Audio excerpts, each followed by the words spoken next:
Assalamualaikum warahmatullahi wabarakatuh. Selamat pagi anak-anak, kita berjumpa kembali dalam mata pelajaran PPKN untuk minggu yang kedua. Materi pelajaran kita hari ini masih sama seperti materi pelajaran kita minggu yang lalu, yaitu perumusan dan penetapan Pancasila sebagai dasar negara.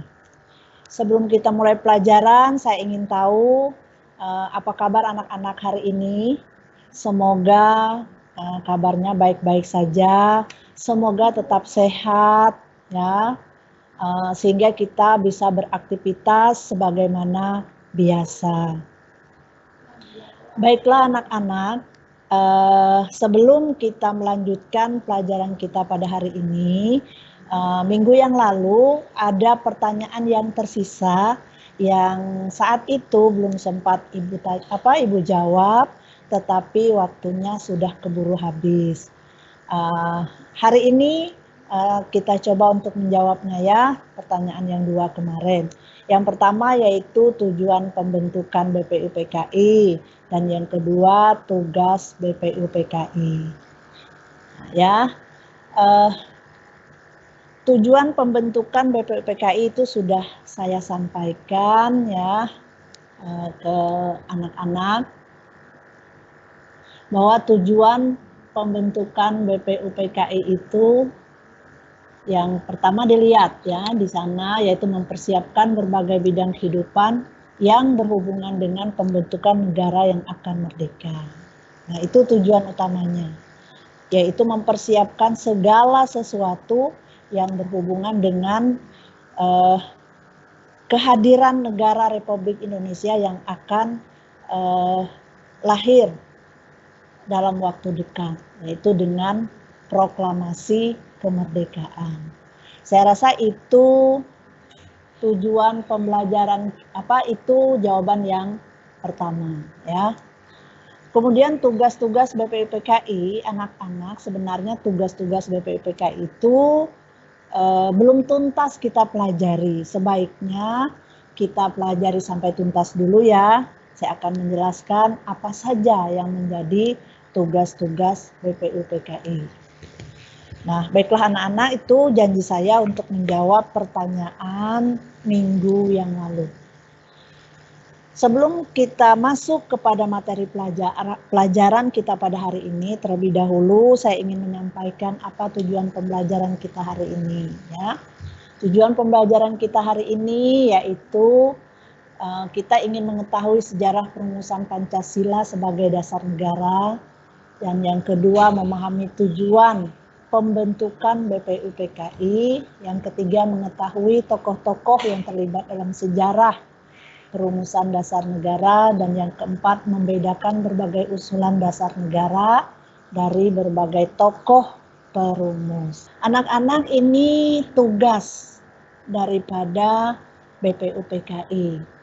Tugas BPUPKI ya di luar sidang yaitu membahas rancangan usulan dasar negara dari berbagai tokoh pengusul ya. Berbagai tokoh pengusul, kita tahu ya bahwa minggu yang lalu saya sudah menjelaskan bahwa ada 3 orang tokoh yang mengusulkan dasar negara. Ada Mr. Muhammad Yamin, ada Mr. Supomo, dan ada Insinyur Soekarno. 3 orang tokoh perumus yang telah mengusulkan dasar negara itu belum bisa kita tetapkan rumusan yang mana yang sesungguhnya yang akan menjadi dasar negara kita ini. Nah, maka untuk itu dibentuklah sebuah tim ya yang disebut dengan panitia kecil. Nama timnya itu ya panitia kecil, harus diingat anak-anak ya. Nah, setelah sidang pertama selesai ya tanggal 29 sampai 1 Juni 1945 itu kemudian dibentuk panitia kecil. Panitia kecil itu dibentuk di luar sidang resmi. Tujuannya untuk membahas rancangan usulan dasar negara yang telah diajukan oleh 3 tokoh tersebut. Saya ulangi ya, jangan lupa namanya Mr. Muhammad Yamin, Mr. Supomo, dan Insinyur Soekarno. Nah, untuk itu pembentukan panitia kecil ini kemudian diketuai lagi oleh Insinyur Soekarno. Dengan jumlah anggota bersama Insinyur Soekarno ada sebanyak 38 orang. Jadi ya 62 orang keanggotaan BPUPKI itu tidak semuanya tergabung di dalam panitia kecil ini. Nah, di dalam panitia kecil ini hanya 38 orang saja yang bergabung di dalam panitia kecil yang diketuai oleh Insinyur Soekarno. Nah, tempatnya di mana anak-anak? Tempatnya adalah di kantor besar yang bernama Jawa Hokokai. Ya, kantornya pemerintahan Jepang yang bernama Jawa Hokokai. Nah, panitia kecil ya yang membahas tentang rancangan dasar negara tadi juga punya tugas-tugas yang lain ya di dalam pembahasan usulan dasar negara tadi. Mereka juga dibebani oleh tugas-tugas yang lain. Tugas utama yang dilakukan oleh panitia kecil itu yang pertama adalah mempercepat proses Indonesia merdeka. Nah, kenapa harus mempercepat proses Indonesia merdeka? Karena kalaupun kita sudah mempunyai dasar negara, apalah artinya dasar negara itu kalau kita tidak punya negara? Maka prioritas yang pertama setelah pembahasan dasar negara tadi yang dilakukan oleh panitia kecil adalah mempercepat proses Indonesia merdeka. Nah, mengapa dibicarakan tentang kemerdekaan Indonesia? Karena kita belum tahu kapan pastinya Indonesia itu merdeka. Nah, karena pada saat itu baru tanggal 1 Juni, baru selesai sidang tanggal 1 Juni ya. Nah, sementara kita tahu ya bahwa kita merdeka itu tanggal 17 Agustus tahun 1945 itu. Nah, sementara masalah kemerdekaan ini sedikit agak rumit anak-anak ya, karena ada 2 kelompok di dalam perjuangan kemerdekaan Indonesia itu ya. Kelompok pemuda ingin segera merdeka, kelompok tua ya yang tidak bisa segera merdeka karena takut terjadi pertumpahan darah. Jadi menunggu instruksi dari pemerintah Jepang. Nah, adanya situasi itulah maka panitia kecil membahas mengenai percepatan proses Indonesia merdeka. Nah, itu yang pertama anak-anak ya, setelah dibahas mengenai dasar negara tadi. Yang kedua masalah dasar negara, oke. Dan yang ketiga memilih bentuk negara. Nanti kalau kita sudah merdeka, bentuk negara itu sangat penting. Nah, maka dibicarakanlah bentuk negara yang nanti yang akan dipilih oleh Indonesia yang merdeka tadi. Nah, ada 2 pilihan anak-anak tentang bentuk negara. Yang pertama unifikasi atau federasi. Nah, pilih yang mana ini? Apa unifikasi? Unifikasi itu adalah negara kesatuan. Federal itu negara serikat yang terdiri dari negara bagian, dan negara bagian. Saya ambil contoh ya, negara federasi itu seperti Amerika Serikat ya. Nah, jadi kalau unifikasi negara kesatuan yang sekarang kita miliki.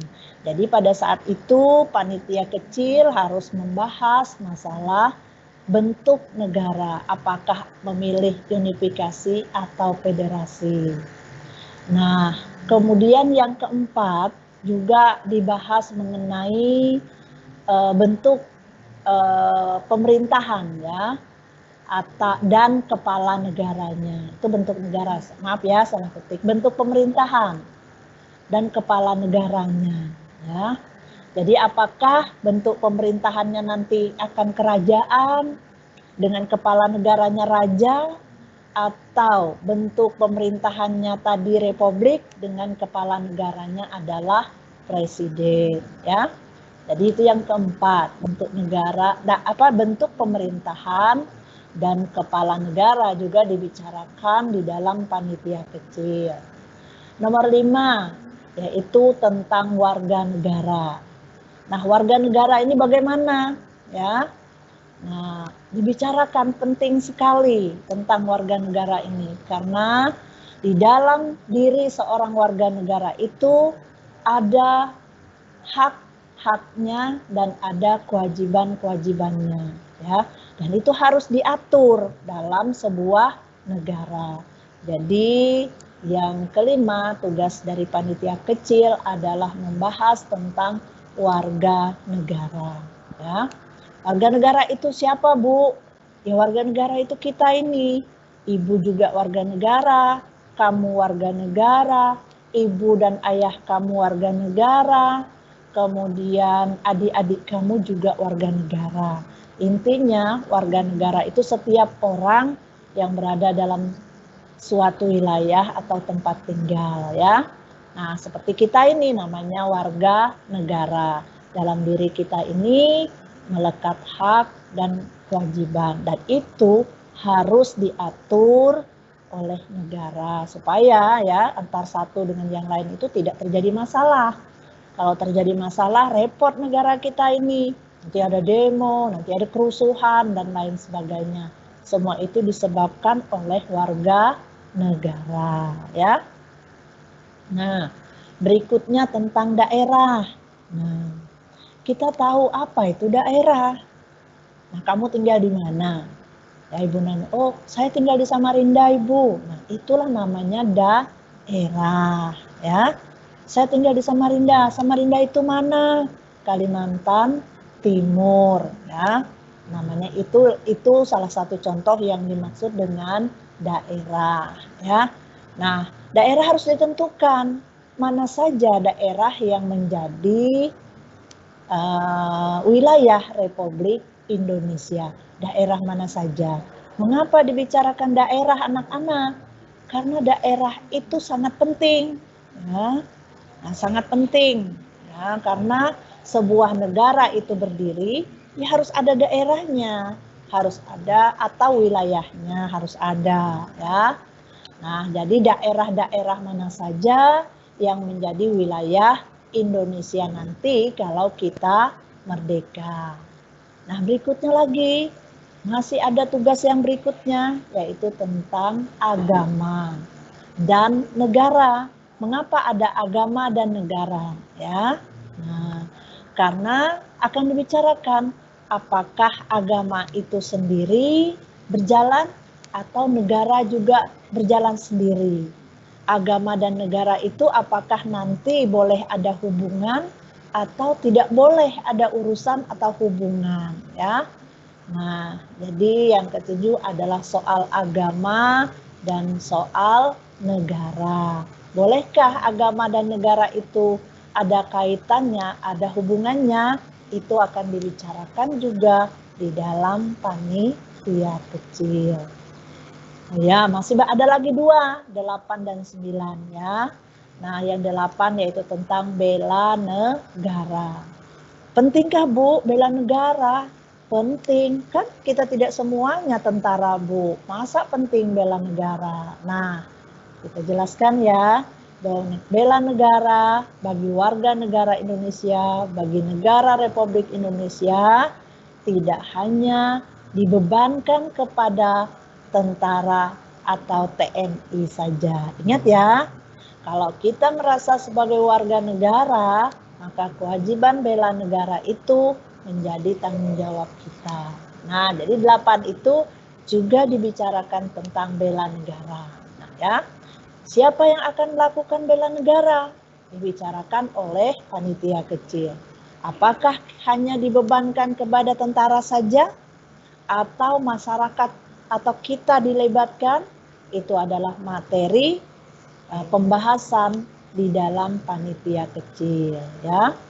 Dan yang ke-9 adalah tentang keuangan. Penting nggak anak-anak uang? Wah, sangat penting. Ya, kalau nggak ada uang, mungkin kita nggak bisa megang HP. Ya, kenapa? HP-nya kalau nggak diisi dengan pulsa, kan nggak bisa jalan HP-nya. Ya, nah kita nggak bisa mengaktifkan HP kita kalau nggak ada pulsanya. Oh ya Bu, saya nggak pakai pulsa, tapi pakai WiFi. Ya iya, kita ngutang dulu kalau WiFi. Kita pakai 1 bulan nanti ada tagihannya. Kalau tagihan kan dibayar pakai uang. Nah ya, jadi keuangan negara itu juga penting ya. Sepenting uang buat kita ya.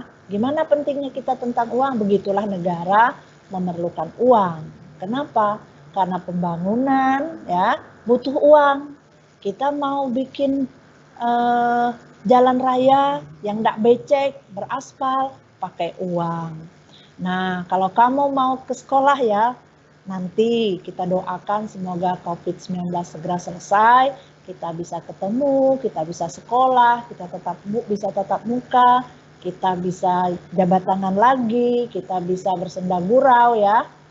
Nah, itu ke sekolah. Kalau kamu ke sekolah, kamu akan ketemu jembatan layang ya, yang di di perempatan Kadri Uning itu. Gunanya untuk apa? Untuk biar kita nggak macet, biar kamu nggak terlambat sekolah. Jembatan layang juga dibangun pakai uang, gitu ya anak-anak. Jadi ada 9 tugas panitia kecil itu. Percepatan proses Indonesia Merdeka, dasar negara, pemilihan bentuk negara, pemilihan bentuk pemerintahan dan kepala negara, warga negara, daerah, agama dan negara, bela negara, serta keuangan negara. Baiklah anak-anak, kita lanjut lagi ya. Santai saja menyimaknya. Nah, setelah itu ada namanya panitia 9. Nah, tadi ada panitia kecil, anggotanya itu 38 orang. Ketuanya Insinyur Soekarno. Nah, kemudian dibentuk lagi panitia, kepanitiaan baru lagi. Ya, namanya panitia kecil yang berjumlah 9 orang. Yang nantinya panitia kecil yang berjumlah 9 orang ini kita kenal dengan panitia 9. Nah, siapa saja yang menjadi anggota dan ketua dari panitia 9 ini? Nah, kamu lihat di layar monitormu ada 8 orang anggota dengan pimpinan tetap masih dipegang oleh Bung Karno, bahasa familiarnya ya, atau Insinyur Soekarno. Nah, berikutnya Bung Karno memegang tugas lagi, ya, tugas khusus namanya ya, yang diketuai oleh panitia 9. Yang tugas khusus ini nanti yang akan membahas rancangan pembukaan Undang-Undang Dasar 45 itu ya, yang mungkin kalau kamu masih SD, sekolah dasar, kalau kamu itu upacara ya, kamu akan membaca, temanmu petugas akan membaca pembukaan Undang-Undang Dasar 1945. Nah, itu dibahas oleh panitia. Yang namanya panitiaan itu adalah panitia 9. Kalau lihat baik-baik anak-anak ya, ketuanya siapa di situ masih dipegang oleh Bung Karno atau Insinyur Soekarno. Anggotanya siapa?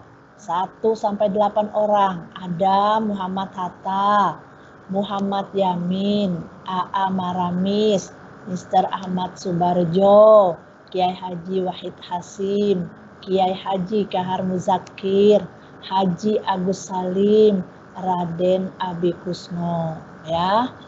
Nah, itu adalah keanggotaan panitia 9 ya. Harus diingat ya anak-anak, ada panitia kecil, ada panitia 9. Jangan ketukar-tukar. Panitia kecil dan panitia 9 tetap diketuai oleh Insinyur Soekarno. Tapi beda tugasnya anak-anak. Nah, tugas panitia 9 beda, tugas panitia kecil itu berbeda. Jangan tertukar ya. Oke, kita lanjut. Sidang panitia kecil. Nah, panitia kecil itu bersidang kemudian ya. Di mana dia bersidang? Nah, menggunakan rumah Bung Karno saja, kata Bung Karno ya. Bersidangnya di rumah saya saja, nggak usah repot-repot jauh-jauh ya. Di mana ya? Rumah Bung Karno itu di mana? Di Jakarta itu. Nah, alamatnya adalah Jalan Pegangsaan Timur, nomornya itu yang di layar monitormu nomor 6 ya. Nah, itu diperbaiki nomor 56 Jakarta ya. Kapan? Ya, tanggal 22 Juni 1945 mereka menyelesaikan tugas-tugas mereka tentang pembahasan rancangan Undang-Undang Dasar ya. Tanggal 22 Juni 1945 tercapai kesepakatan tentang atau mengenai rancangan pembukaan hukum dasar atau RUUD. Oke, kita lanjut. Nah, nama rancangan pembukaan. Ini sudah jadi nih. Rancangan pembukaan Undang-Undang Dasarnya itu udah jadi. Tapi belum tahu kita mau dikasih nama apa ini. Nah, jadi ada beberapa tokoh yang mengusulkan tentang nama daripada pembukaan tadi. Ingat ya, sebelum yang pembukaan Undang-Undang Dasar 45 itu sejarahnya begitu. Nah, 3 orang tokoh kemudian lagi memberikan usul. Kata Bung Karno, kalau saya pembukaan Undang-Undang Dasar 1945 ini, bagian pertama Undang-Undang Dasar kita itu, usulan saya namanya Mukaddimah. Ya. Kemudian, oh iya masih ada lagi kah pengusulnya masih, yaitu Mr. Muhammad Yamin. Nah, kalau Mr. Muhammad Yamin, saya memberi usul. Namanya itu adalah Piagam Jakarta. Oh, kemudian masih ada yang lain mengusulkan. Nah, yaitu nama berikutnya adalah Sukiman Wiryo Sanjoyo. Nah, beliau ini lebih modern. Beliau mengajukan nama dalam bahasa Inggris. Apa namanya? Gentleman's Agreement, ya. Nah, artinya sama, pembukaan, Mukaddimah juga pembukaan. Piagam Jakarta itu apa ya? Itu beda dengan agreement Gentleman of Agreement ini. Pembukaan Piagam Jakarta, Gentleman of Agreement. Semuanya sama, yaitu pembukaan tadi ya. Nah, itulah sejarah rancangan pembukaan Undang-Undang Dasar 1945.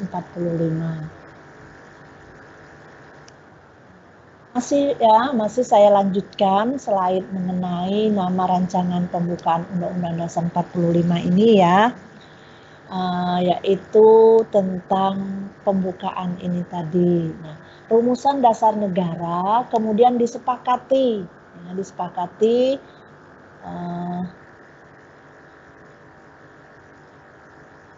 Pada tanggal 22 Juni 1945 itu dengan istilah Piagam Jakarta. Nah, ini sidang kedua ya.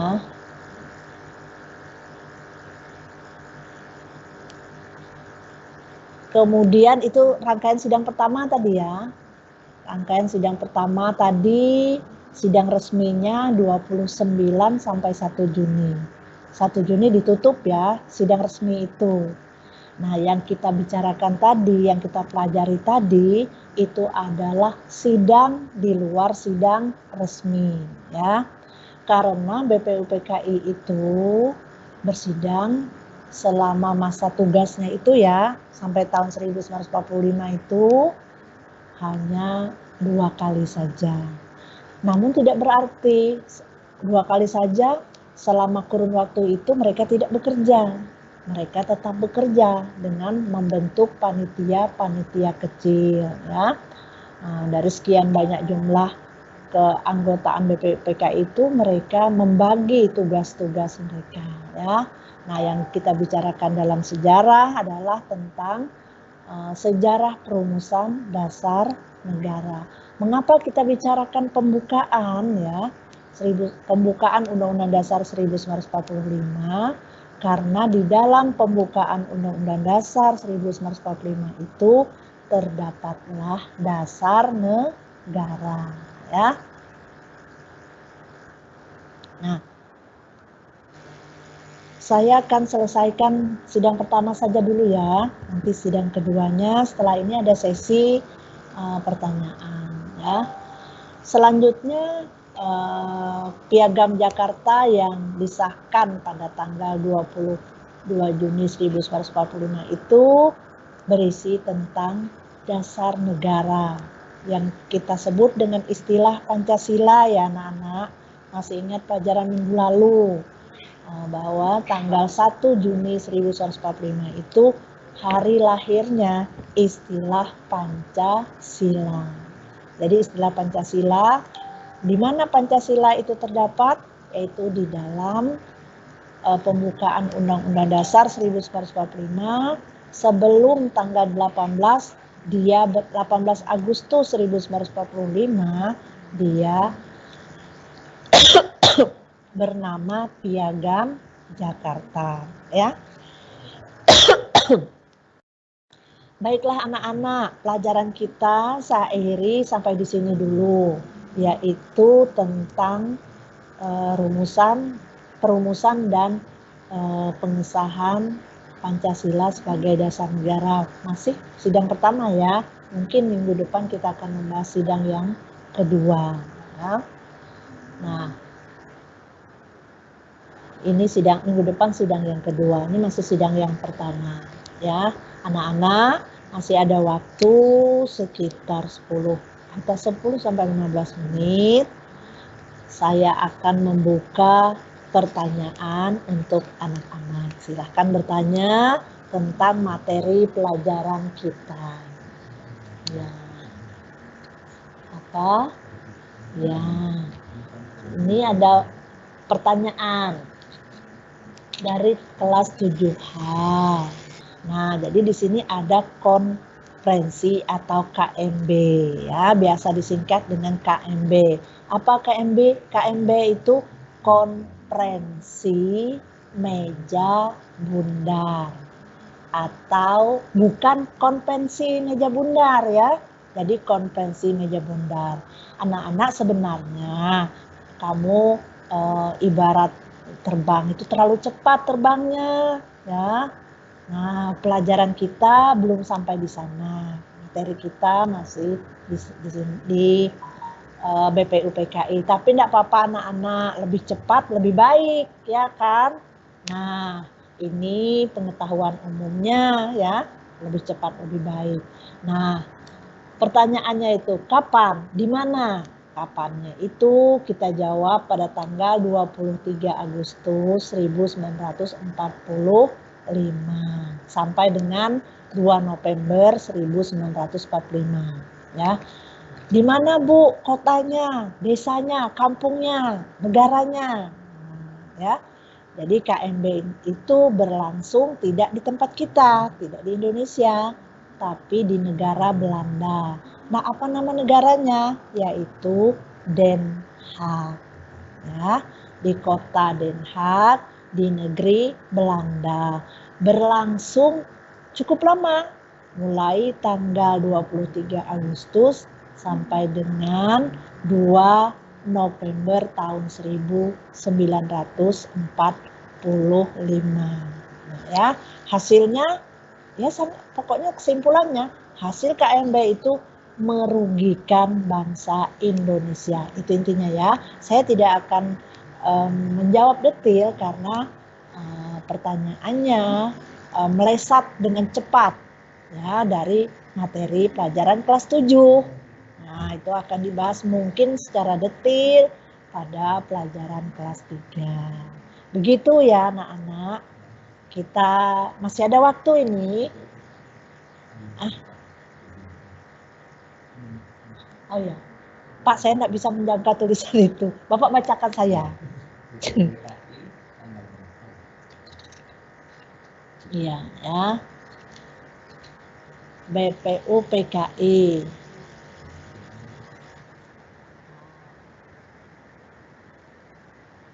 Pembentukan, kita lihat slide kita.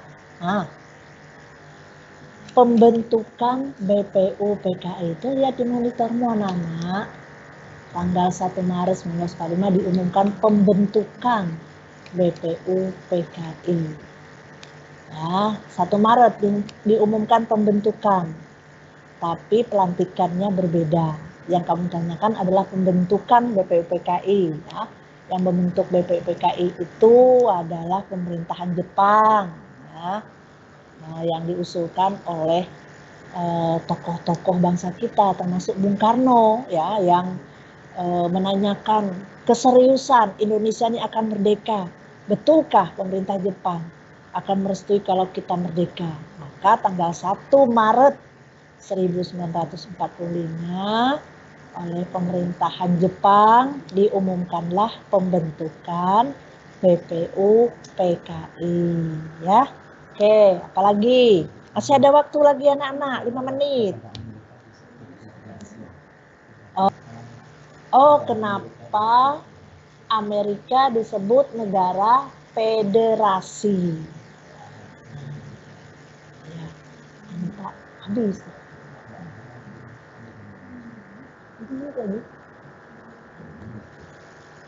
Ya, oke.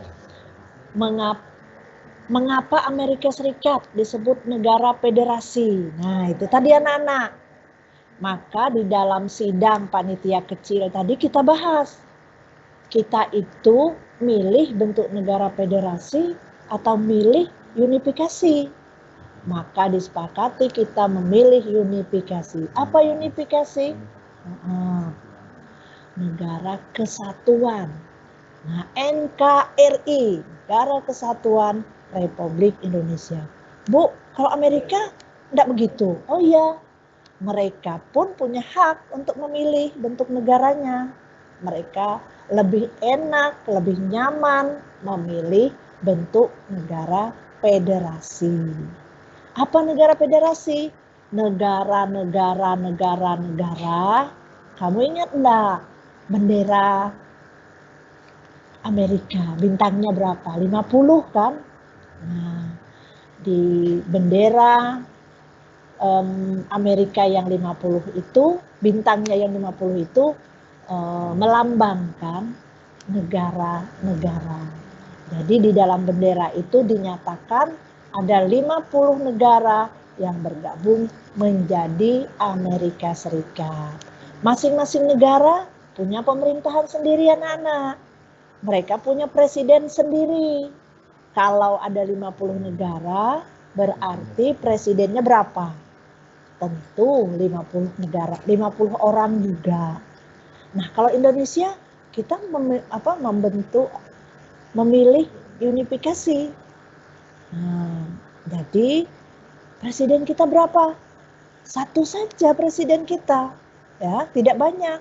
Seperti Amerika Serikat, sampai 50 orang presidennya. Karena negara Amerika Serikat terdiri dari negara bagian-bagian. Dalam satu negara bagian ada satu presiden. Dan presiden yang 50 orang itu tadi dipimpin lagi oleh presiden serikatnya. Nah, yang disebut dengan presiden Amerika Serikat. Semoga anak-anak masih ingat siapa presiden Amerika Serikat yang sekarang ya. Nah, jadi beda dengan kita. Kita Satu saja presiden kita, ya, tidak banyak karena negara kita adalah negara kesatuan. Mungkin masih ada waktu. Siapa Bu yang memutuskan negara Indonesia menjadi negara republik? Apakah orangnya ini, orangnya itu? Ya, anak-anak tadi kan kita belajar bahwa BPUPKI itu punya tugas, macam-macam tugasnya, termasuk menentukan bentuk pemerintahan dan kepala negara. Tadi kan ada lupa nomor berapa tadi, nanti dilihat lagi slide-nya ya. Nah, tentu yang menentukan itu tidak satu orang anak-anak, enggak. Nah, karena itu keputusan dari BPUPKI. Karena BPUPKI inilah yang menentukan segala-galanya bagi Indonesia merdeka. Ya. Jadi pemerintahannya republik atau pemerintahannya kerajaan atau apa itu ditentukan oleh BPUPKI. Ingat enggak apa kepanjangan BPUPKI? Ya, jangan nanti salah-salah ya, karena ada P-nya 2. Di sana P2 itu sering bolak-balik kalau ada pertanyaan. Jadi ingat, BPUPKI itu adalah Badan Penyelidik Usaha Persiapan Kemerdekaan Indonesia. Nah, BPUPKI itulah yang menentukan mau republik, mau apa, ya. Jadi jawabannya adalah BPUPKI. Lagi pertanyaan, 2, bagus-bagus loh pertanyaannya, suka saya ini. Nah, kenapa sudah ada panitia kecil, kok dibentuk lagi panitia 9? Kayaknya kebanyakan panitia deh. Ibu ini kok banyak betul panitianya. Betul itu. Kenapa enggak satu aja? Biar keroyokan gitu kan. Jadi anak-anak untuk membuat sebuah keputusan itu, ya semakin keputusan itu detail dibicarakan, direncanakan, diputuskan, itu akan semakin baik. Maka kalau panitia kecil tadi kan banyak tugasnya, ada 9. Tapi kalau panitia 9 tugasnya cuma 1.